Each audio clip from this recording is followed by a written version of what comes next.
নমস্কার, আমি সুবীর দাস। আমি একজন টিউটর। আমি ইংলিশ পড়াই।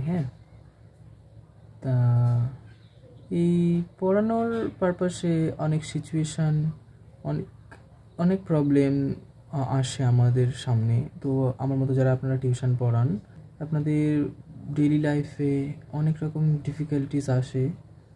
তো এমন কিছু প্রবলেম যেগুলো কিনা আপনারা ফেস করেছেন, আপনারা একটু কমেন্টে প্লিজ জানাবেন। কারণ আমি রিসেন্টলি কিছু কিছু প্রবলেম ফেস করছি। তা সেই প্রবলেমগুলো আসলে কোনো প্রবলেমই নয়, কিন্তু স্টুডেন্টের গার্জিয়ানরা তারা সেগুলোকেই ইস্যু করছে।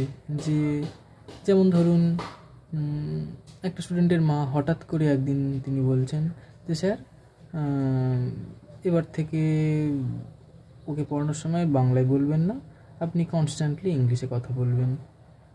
তা ব্যাপারটা হলো কি, যে হঠাৎ করে যদি আপনি বলেন যে ইংলিশে কথা বলে বা আপনি ইংলিশে কনভারসেশন করবেন, বা আপনি যতক্ষণ পড়াবেন ইংলিশে পড়াবেন, ঠিক আছে, I have no problem, because I am fluent speaker, because I can speak fluently.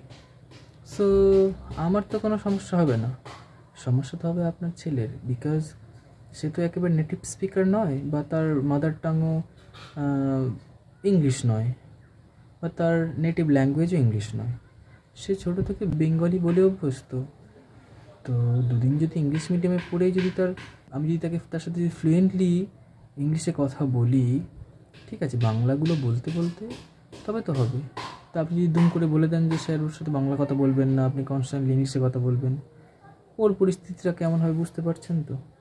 তো এটা একটা সমস্যা, আরও নানান সমস্যা আছে। তো এমন কিছু সমস্যা যদি আপনারা ফেস করেন, তো প্লিজ কমেন্ট করে জানান।